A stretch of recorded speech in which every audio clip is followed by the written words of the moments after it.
साथियों नमस्कार। Kota online classes में आप सभी का स्वागत है। आज हम बात करेंगे यहाँ पर 26 नंबर के क्वेश्चन से। ये हमारे भक्ति काल का टॉपिक चल रहा है और मैंने जो आदि काल है वो पूरा करवा दिया है साथियों। बहुत सारे वीडियो मैंने इसमें डाल दिए हैं, करीबन 40 से 45 वीडियो उसमें है। और लगातार में जो है 7-7 घंटे की क्लासेज भी लगातार उन सभी वीडियो को मर्ज करके मैं डाल रहा हूँ साथियों। तो आप एक साथ भी देख सकते हैं। तो ये आपके लिए बहुत बेनिफिट होगा साथियों। अगर आप चैनल से पहली बार जुड़ते हो और आपको ये क्वेश्चन अच्छे लगते हैं, मैं नहीं कहता आप लाइक और शेयर कीजिए, लेकिन अगर क्वेश्चन अच्छे लगते हैं, ये एक बढ़िया प्रश्न है, आपके जीवन को संवार सकते हैं और आप इनसे नोट्स बना रहे हैं साथियों, आप चैनल को जरूर सब्सक्राइब कीजिए, लाइक कीजिए। आपका प्यार मुझे मिलना चाहिए साथियों। जो मेहनत इसमें लग रही है और जो ये क्वेश्चन आप लोगों के लिए कुछ अच्छा कर पाए, तो जरूर निश्चित रूप से सब्सक्राइब करके और चैनल को लाइक और शेयर जरूर करें साथियों। चलिए 26 नंबर के प्रश्न से हम लोग देखते हैं आज। हिंदी साहित्य के किस युग को स्वर्ण युग कहा जाता है? हिंदी साहित्य का जो स्वर्ण युग है, किस युग को कहा जाता है साथियों? सबको पता है, भक्ति काल को हम लोग क्या कहते हैं? स्वर्ण युग कहते हैं। और ये भी पता है हमें कि किसने कहा था? जॉर्ज अब्राहम ग्रेसन के द्वारा ये कहा गया था। देखिए साथियों, कितनी बार ये, कितने सारे पेपरों में ये क्वेश्चन आया हुआ है, आप खुद देख सकते हो इस चीज को। तो क्वेश्चन जो है रिपीट होते हैं साथियों। निश्चित रहिए, मतलब मैं आप लोगों को ऐसा मैटर दे दूंगा। और आप मेरे टेलीग्राम चैनल से आप जुड़ जाइए प्लीज। आपको वहां पर इसकी पीडीएफ मिल जाएगी। मैंने अभी तक जो है करीबन आदिकाल से संबंधित पूरी पीडीएफ में डाल चुका हूं और ये से ही बहुत बढ़िया प्रश्न है साथियों। तो निश्चित रहिए और जरूर से जरूर आपको बेनिफिट होगा, बस विश्वास रखिए मेरा। और मैं जल्दी से जल्दी जो है टॉपिक आप ही खत्म करने की पूरी कोशिश कर रहा हूँ साथियों, ठीक है? तो हिंदी साहित्य का जो भक्ति काल है उसको स्वर्ण युग कहा जाता है। जॉर्ज अब्राहम ग्रेसन ने भक्ति काल को स्वर्ण युग कहा था। राम विलास शर्मा ने भक्ति काल को लोक जागरण काल नाम से पुकारा। साथियों कितना बढ़िया प्रश्न है। आप देखिएगा इस प्रश्न को, इतना बढ़िया प्रश्न है ये। मतलब मैं तो इन प्रश्नों को देख करके ही मतलब इतना खुश हो जाता हूँ कि यार इतने अच्छे अच्छे प्रश्न हैं, मतलब जबरदस्त प्रश्न हैं। और इन प्रश्नों को पढ़ के इतना आनंद आता है साथियों, मेरे को तो बहुत आनंद आता है। बाकी आपकी इच्छा है, आपको क्या लगता है, कैसा लगता है, आप जरूर कमेंट करके बताइए यार, ठीक है ना? जरूर से जरूर कमेंट कीजिए कैसा आप लोगों को यहाँ पर लगता है कि इन प्रश्नों को देख करके क्या ये प्रश्न आपके जीवन में काम आ सकते हैं। आपको मतलब कुछ ना कुछ तो यार जरूर मुझे आप मोटिवेट कीजिए कमेंट करके, ठीक है? तो देखिए, स्वर्ण युग भक्ति काल को जॉर्ज अब्राहम ग्रेसन ने कहा। और भक्ति काल को जो है लोक जागरण काल जो है रामविलास शर्मा के द्वारा कहा गया। साथियों ये मुझे नहीं मिला था प्रश्न। हजारी प्रसाद द्विवेदी ने जो है भक्ति काल को लोक जागरण काल कहा। मतलब कितनी बढ़िया बात है, एक ही प्रश्न में कितने सारे क्वेश्चन हो जाते हैं। भक्ति काल को स्वर्ण युग किसने कहा? जॉर्ज अब्राहम ग्रेसन ने। भक्ति काल को लोक जागरण काल किसने कहा? रामविलास शर्मा ने। भक्ति काल को लोक जागरण किसने कहा? हजारी प्रसाद द्विवेदी ने। इतने सारे प्रश्न आपके यहाँ पर क्लियर हो जाते हैं साथियों। तो चलिए पढ़ते हैं और भी आगे। अगला प्रश्न है, भक्ति काल को लोक जागरण किसने कहा? देखो अभी अभी प्रश्न आया था ना, लोक जागरण किसने कहा? तो किसने कहा? हजारी प्रसाद द्विवेदी ने। साथियों यहाँ पर लोक जागरण काल तो कहा था रामविलास शर्मा ने, और लोक जागरण, केवल लोक जागरण कहा था हजारी प्रसाद द्विवेदी ने। ये कंफ्यूजन आप लोगों को यहाँ पर हो सकता है, इसलिए इस कंफ्यूजन को दूर कर लीजिए। तो हजारी प्रसाद द्विवेदी ने भक्ति काल को लोक जागरण काल, लोक जागरण कहा। आचार्य हजारी प्रसाद द्विवेदी ने भक्ति आंदोलन के उदय के संदर्भ में क्या कहा था? भक्ति आंदोलन के उदय के संदर्भ में हजारी प्रसाद द्विवेदी के द्वारा जो कहा गया कथन है, उसे भी आप नोट कीजिए अपने नोट्स में। लेकिन ये जो उन्होंने कहा था कथन वो है, लेकिन जोर देकर कहना चाहता हूं कि अगर इस्लाम नहीं आया होता तो भी इस साहित्य का 12 आना वैसा ही होता जैसा आज है। लेकिन जोर देकर कहना चाहता हूं कि अगर इस्लाम नहीं आया होता तो भी इस साहित्य का 12 आना वैसा ही होता जैसा आज है। तो साथियों ये कथन जो है हजारी प्रसाद द्विवेदी के द्वारा, जो आचार्य हजारी प्रसाद द्विवेदी रहे हैं, उन्होंने भक्ति आंदोलन के मुद्दे के संदर्भ में कहा था। इसे भी आप नोट कीजिएगा साथियों। आपके जीवन को संवारने वाली सीरीज है, आपके जीवन को बनाने वाली सीरीज है साथियों। आप चैनल से जुड़िए, लाइक कीजिए, शेयर कीजिए, पसंद कीजिए और दोस्तों को जरूर बताइए। मजा आ गया साथियों, ये मतलब ये प्रश्न पढ़ के मुझे जब मजा आ रहा है, तो आप लोगों को तो कितना आनंद आ रहा होगा। भक्ति काल को बौद्ध धर्म की देन किसने कहा? भक्ति काल को बौद्ध धर्म की देन किसने कहा? ये भी Hazari Prasad Dwivedi, Acharya Hazari Prasad Dwivedi, very very important writer, very very important कवि। साथियों पढ़ते रहिए, मस्त रहिए, स्वस्थ रहिए। भक्ति काल को बौद्ध धर्म की देन हजारी प्रसाद द्विवेदी के द्वारा कहा गया था। भक्ति ग्रेशन ने जो है भक्ति के उदय को ईसाई धर्म की देन माना। साथियों याद रखिएगा, भक्ति काल को बौद्ध धर्म की देन तो आचार्य हजारी प्रसाद द्विवेदी ने कहा, और भक्ति के उदय को जो है ईसाई धर्म की देन जॉर्ज अब्राहम ग्रेशन के द्वारा कहा गया है। साथियों चलिए आगे बात करते हैं। आचार्य रामचंद्र शुक्ल ने जो है भक्ति काल का उदय पराजित मनोवर्ती या इस्लामिक आक्रमण की देन माना है। साथियों very very important question, very very important question साथियों, जबरदस्त प्रश्न है। भक्ति काल को बौद्ध धर्म की देन किसने माना? George Abraham Grierson, Dhirendra Verma, Hazari Prasad Dwivedi, Ramchandra Shukla. Hazari Prasad Dwivedi ने जो है भक्ति काल को बौद्ध धर्म की देन माना है। ईसाई धर्म की देन भक्ति काल के उदय को किसने माना? जॉर्ज अब्राहम ग्रेसन ने माना है। और आचार्य रामचंद्र शुक्ल ने भक्ति काल के उदय को जो है पराजित मनोवर्ती या इस्लामिक आक्रमण की देन माना है। साथियों तो बहुत बढ़िया प्रश्न है, आपके जीवन को संवारने वाले प्रश्न है। साथियों 29 नंबर का प्रश्न देखते हैं। अपने पौरुष को हताश जाति के लिए भगवान की शक्ति और करुणा की ओर ध्यान ले जाने के अतिरिक्त दूसरा मार्ग ही क्या था? साथियों ये कथन है, ये किसका कथन है एक बार जरूर पढ़िएगा। अपने पौरुष से हताश जाति के लिए भगवान की शक्ति और करुणा की ओर ध्यान ले जाने के अतिरिक्त दूसरा मार्ग क्या था? आचार्य रामचंद्र शुक्ल का कथन है। वेरी वेरी इंपॉर्टेंट क्वेश्चन है, वेरी वेरी इंपॉर्टेंट, बहुत इंपॉर्टेंट है। साथियों इसे आप पढ़िए, नोट कीजिए, इंपॉर्टेंट प्रश्न देखिएगा। इसका एक्सप्लेनेशन दिया हुआ है। अपने पौरुष से हताश जाति के लिए भगवान की शक्ति और करुणा की ओर ध्यान ले जाने के अतिरिक्त दूसरा मार्ग क्या था? आचार्य रामचंद्र शुक्ल ने कहा। भक्ति काल के संबंध में कथन आचार्य रामचंद्र शुक्ल का है। हजारी प्रसाद द्विवेदी का भी कथन है। साथियों भक्ति काल के संबंध में हजारी प्रसाद द्विवेदी का भी कथन है, लेकिन जोर देकर कहना चाहता हूं कि अगर इस्लाम नहीं आया होता तो भी इस साहित्य का बाहर आना वैसा ही होता जैसा आज है। तो इतना तगड़ा प्रश्न साथियों, और दोनों ही राइटर बहुत ही जबरदस्त हैं, आप इसको पढ़ते रहिए। साथियों देखिएगा, निम्नलिखित में से कौन सा काव्य भक्ति काल का नहीं है?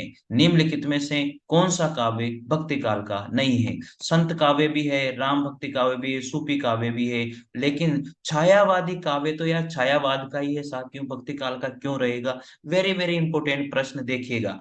भक्ति काल को दो शाखाओं में बांटा, निर्गुण भक्ति और एक सगुण भक्ति। निर्गुण भक्ति को ज्ञानाश्रय शाखा जो कबीरदास जी ने, और प्रेमाश्रय या सूफी शाखा मलिक मोहम्मद जैसी ने। सगुण भक्ति धारा जो राम भक्ति शाखा और कृष्ण भक्ति शाखा, राम भक्ति शाखा में तुलसीदास और कृष्ण भक्ति शाखा में सूरदास। तो ये डिवाइडेशन भी आप लोग पढ़ लीजिएगा, ठीक है। ये रहा दहशु प्रश्न। देखो भक्ति का प्रारंभ, भक्ति का प्रारंभ कहां से हुआ? अरे यार मजा आ गया। लोग उत्तर भारत को लगा देते हैं, लेकिन भक्ति का प्रारंभ साथियों दक्षिण भारत से हुआ है। आपको पता होगा, शायद एक पंक्ति भी है, भक्ति द्राविड़ उपजे लाए रामानंद, प्रकट किया कबीर ने सात दीप नौ खंड। ये पंक्तियां आप याद रख लीजिएगा।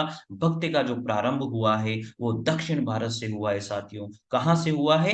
दक्षिण भारत से हुआ है। ज्ञानाश्रय शाखा कबीरदास की है, ठीक है।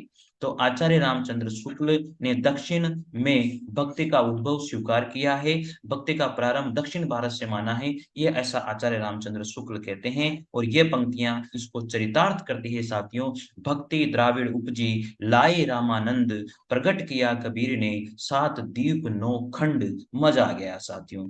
आलवार वैष्णव की संख्या, जो आलवार थे वो वैष्णव भक्त थे, याद रखिएगा। आलवार कौन थे? वैष्णव थे। ये जरूर आपको याद रखना है, आलवार कौन थे? वैष्णव थे। और नेनवार जो इनकी संख्या 9 थी और आलवारों की संख्या 12 थी। याद रखिए, इन्होंने संख्या पूछी है, ये पूछा जाता है प्रश्न भाई, याद रखो आप इन प्रश्नों को। आलवार वैष्णव की संख्या 12 है, और अलवार जो है तमिल कवि एवं संत थे। ये वेरी वेरी इंपॉर्टेंट क्वेश्चन। जो आलवार थे, जो अलवार थे, आलवार अलवार जो भी हैं वो तमिल कवि और संत थे। अलवार क्या थे? इनकी संख्या 12 थी, ये वैष्णव थे। और अलवार जो है तमिल और संत थे। इनका जो काल है वो 6ठी से 9वीं शताब्दी के बीच रहा। इनका जो काल है वो 6वीं से 9वीं शताब्दी के बीच रहा। इनके पदों का संग्रह दिव्य प्रबंधम, ये वेरी इंपॉर्टेंट प्रश्न। इनके जो पदों का संग्रह था वो किसमें था? दिव्य प्रबंधम में था। याद रखिएगा, जो वेदों के तुल्य माना जाता है। किसके समान माना जाता है? दिव्य प्रबंधम किसके समान माना जाता है? वेदों के समान माना जाता है साथियों। और अलवार संत भक्ति आंदोलन के जन्मदाता माने जाते हैं। क्या तगड़ा प्रश्न बनता है यार। अलवार जो संत है वह भक्ति आंदोलन के जन्मदाता माना जाता है। साथियों मैं गारंटी देता हूं, हिंदी साहित्य का इतिहास अगर आप लोगों को इजी नहीं लगने लग जाए तो नाम बदल देना मेरा। आपको इतना इजी लगने लग जाएगा, बस आप अपने रजिस्टर में से एक बार डिटेल पढ़ लीजिए, उसके बाद में इन प्रश्नों को पढ़ लीजिए। जबरदस्त, आप लोगों को मजा आ जाएगा साथियों। मजा ही मजा है, मौजा ही मौजा है। समग्र देखो कितने सारे प्रश्न बन गए। अलवार कौन थे? वैष्णव थे। अलवार को संख्या कितनी थी? 12 थी। अलवार जो है तमिल कवि और संत थे। इनका काल 6वीं से 9वीं शताब्दी तक रहा, बीच में रहा। इनके पदों का संग्रह दिव्य प्रबंधम में रहा। इसको दिव्य प्रबंधम को वेदों के समान माना जाता है। अलवार जो है संत, जो अलवार संत थे वो भक्ति आंदोलन के जन्मदाता माने जाते हैं। इतने सारे प्रश्न यार, मतलब क्या बताऊं आप लोगों को। मैं 10 प्रश्न करवाता हूँ, 15 प्रश्न करवाता हूँ, 20 प्रश्न करवाता हूँ, लेकिन 100 से भी ज्यादा प्रश्न इसमें निकल जाते हैं यार। समग्र अगला प्रश्न है, समग्र भक्तिकालीन काव्य पर कौन सी विशेषता लागू होती है? समग्र भक्तिकालीन काव्य पर कौन सी विशेषता लागू होती है साथियों? अहंकार का त्याग। अवतार में विश्वास बिल्कुल था। जाति प्रथा का निषेध बिल्कुल था। ईश्वरीय लालन, लाला गायन, ये मतलब इनमें से कौन सी भक्ति मतलब सबसे ज्यादा जो है वह अहंकार का त्याग। राम समग्र भक्तिकालीन काव्य पर कौन सी विशेषता लागू होती है? ये सारी थी वैसे तो, लेकिन संपूर्ण भक्तिकालीन पर कौन सी विशेषता लागू होती है? वो अहंकार का त्याग था। चलिए, समग्र भक्तिकालीन काव्य पर अहंकार का त्याग नामक विशेषता लागू होती है। 34 नंबर का प्रश्न है, रामानंद की शिष्या परंपरा में आते हैं। रामानंद किस शिष्य परम रामानंद जो है रामानुजाचार्य की शिष्य परंपरा में आते हैं। इसका आंसर हो जाएगा रामानंद रामानुजाचार्य की शिष्य परंपरा में आते हैं। केवी पीजीटी में 2015 में प्रश्न आया था, वेरी इंपॉर्टेंट प्रश्न है। याद नहीं रहता है क्योंकि रामानंद रामानुजाचार्य की शिष्य परंपरा में आते हैं। तो रामानंद जो है रामानुजाचार्य की शिष्य परंपरा में आते हैं। रामानंद को भक्ति आंदोलन का महान संत माना जाता है। इन्होंने राम भक्ति धारा को समाज के निचले तबके का पहुंचाया। ये पहले ऐसे आचार्य हुए जिन्होंने उत्तर भारत में भक्ति का प्रचार किया। इसके बारे में प्रचलित कहावत है, भक्ति द्राविड़ उपजी लाए रामानंद। इनके द्वारा रचित पुस्तकें हैं वैष्णव मताब्ज भास्कर, श्री रामार्चन पद्धति, राम रक्षा स्रोत, योग चिंतामणि और ज्ञान तिलक। ऐसी रामानंद की ये सारे के सारे जो है, याद रखिएगा, ये इनकी पुस्तकें हैं। तो रामानंद जो है रामानुजाचार्य की शिष्य परंपरा में रहे थे। 35 नंबर का प्रश्न है, निम्नलिखित में से एक सही युग्म आप बताइए। रामानुजाचार्य ने देतादेतवाद, वि, विशिष्टाद्वैतवाद, ठीक है ना, ये याद रखिएगा। निम्बकाचार्य ने, ये सही युग्म बताना है, तो ये भी गलत है। माधवाचार्य ने अद्वैतवाद, ये भी गलत है। तो इसमें सी ऑप्शन राइट हो जाएगा, वल्लभाचार्य के द्वारा शुद्धाद्वैतवाद का प्रवर्तन किया था। तो वल्लभाचार्य ने शुद्धाद्वैतवाद, ये बिल्कुल सही है। वल्लभाचार्य का दार्शनिक मत शुद्धाद्वैतवाद है। वल्लभाचार्य द्वारा रचित ग्रंथ जो है पूर्व मीमांसा भाष्य, उत्तर मीमांसा, ब्रह्म सूत्र भाष्य और जो अणु भाष्य के नाम से प्रसिद्ध है। श्रीमद् भागवत की सूक्ष्म टीका तथा सुबोधनी टीका और तत्वदीप जो है निबंध, ये जो है वल्लभाचार्य के प्रमुख ग्रंथ रहे हैं। आप इनको भी नोट डाउन कर लीजिएगा। साथियों 36 नंबर का प्रश्न है, अद्वैतवाद के अनुसार, अब अद्वैतवाद के अनुसार जीवन और ब्रह्मा एक है। अद्वैतवाद के अनुसार क्या है साथियों? जीवन और ब्रह्मा क्या है? एक है। तो ये याद रखिएगा, अद्वैतवाद के अनुसार जो है जीवन और ब्रह्मा क्या है? एक है। अद्वैतवाद के अनुसार जीव और ब्रह्मा एक हैं। अद्वैतवाद दर्शन की वह धारा है जिसमें एक तत्व को ही मूल माना जाता है। वेद तथा उपनिषदों में एक पुरुष या एक ब्रह्मा का सर्वप्रथम प्रतिपादन मिलता है। और अद्वैतवाद के जो संस्थापक थे साथियों, वो शंकराचार्य थे। अंश अंश मैंने आपको बताया था ना, अद्वैतवाद का अ ले लेंगे और शंकराचार्य का स ले लेंगे। तो ठीक है, अद्वैतवाद का जो प्रतिपादन है वो किसने किया था? शंकराचार्य के द्वारा किया गया था। कृष्ण के साथ अगला प्रश्न है 37 नंबर का, कृष्ण के साथ राधा की महानता संप्रदाय की विशेषता रही है। तो ये है सनकादि संप्रदाय। कौन सा संप्रदाय? सनकादि। साथियों आपको पता होगा कि हम लोग यहाँ पर आदि काल को खत्म करके भक्ति काल में चल रहे हैं। भक्ति काल के वेरी वेरी इंपॉर्टेंट क्वेश्चन, और ये सारे के सारे प्रश्न अनेक परीक्षाओं में आए हुए प्रश्न हैं, इसलिए आप कंप्लीटली इस वीडियो को जरूर देखिएगा। ठीक है, तो कृष्ण के साथ राधा की महानता सनकादि संप्रदाय की विशेषता मानी जाती है। तो ध्यान रखिएगा, कृष्ण के साथ राधा की विशेष महानता सनकादि संप्रदाय की विशेषता है। निम्बकाचार्य निम्बार्क संप्रदाय के प्रवर्तक आचार्य के रूप में प्रख्यात हैं। इनको सनकादिक संप्रदाय भी कहा जाता है। ठीक है, अगला 38 नंबर का प्रश्न है, कमल दल नैनन की उन्मानी, बिसरत नाहि सखी मो मन में मंद मंद मुस्कानी। कमल दल नैनन की उन्मानी, बिसरत नाहि सखी मो मन में मंद मंद मुस्कानी। ये पंक्तियां, ये पद जो चरण है, ये किसकी रचनाएं रही है साथियों? किसकी रचनाएं रही है? कमल दल नैनन की उन्मानी, बिसरत नाहि सकी मो मन में मंद मंद मुस्कानी। ये जो है रहीमदास जी की रचनाएं रही हैं। रहीमदास जी की प्रमुख रचनाएं और भी हैं, रहीम दोहावली, बरवे नायिका भेद, मदनाष्टक, रास पंचाध्याय और नगर शोभा। ये रहीमदास जी की और भी रचनाएं। रहीमदास जी के बारे में हम लोगों ने बहुत पहले भी बहुत कुछ पढ़ लिया है। चलिए 39 नंबर का प्रश्न है, वेरी नाइस क्वेश्चन, आप पढ़िएगा, इसको समझिएगा कि विशिष्टाद्वैतवाद की जो है किसने करी है? विशिष्टाद्वैतवाद जो दार्शनिक है, विशिष्टाद्वैतवाद का प्रवर्तक किसको माना जाता है? यह है रामानुजाचार्य। ठीक है, विशिष्टाद्वैतवाद के प्रवर्तक रामानुजाचार्य। रामानुजाचार्य का देखो यहाँ से र लीजिए और इसका वी लीजिए, तो रवि, इसका रवि एक क्या बन जाएगा? शॉर्ट फॉर्म बन जाएगी, तो आपको याद रह जाएगा। विशिष्टाद्वैतवाद के प्रवर्तक रामानुजाचार्य। द्वैतवाद के जो प्रवर्तक माने जाते हैं वो मध्वाचार्य माने जाते हैं। कौन माने जाते हैं?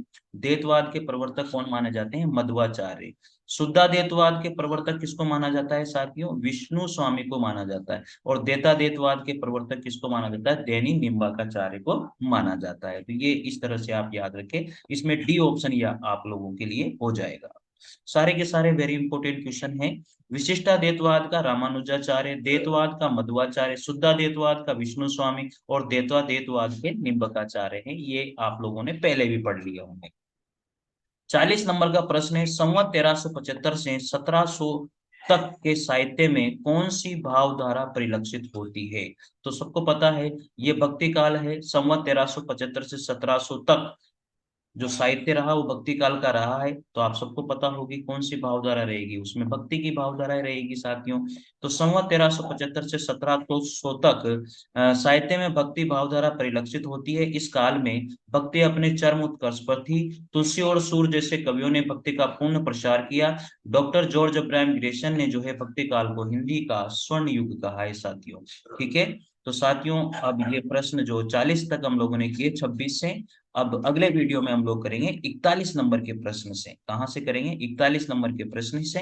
अगर आपको दिख रहा है तो ओम जय जगदीश हरे की आरती की रचना किसके द्वारा की गई थी? आप इसका आंसर जो है कमेंट बॉक्स में जरूर दीजिएगा। एक क्वेश्चन में आप लोगों से पूछता हूं साथियों, जो परमार रासो है उसको अन्य और किस नाम से जाना जाता है तथा परमार रासो की रचना किसके द्वारा की गई थी? कमेंट बॉक्स में एक बार मुझे जरूर कमेंट करके बताइएगा इसका आंसर क्या होगा साथियों। साथियों वीडियो अगर अच्छे लगते हैं तो यार जरूर सब्सक्राइब और लाइक जरूर कीजिए और पसंद कीजिए साथियों, और कमेंट जरूर कीजिएगा ताकि मुझे भी अच्छा लगे कि यार मेरे जो भी Kota online classes YouTube channel की जो फैमिली है वो किस तरह से पढ़ रही है। मैं चाहता हूं जो भी इसको पढ़े उन सभी के कमेंट मेरे को आने चाहिए साथियों। मिलते हैं साथियों अगले वीडियो के साथ, तब तक के लिए जय हिंद जय भारत।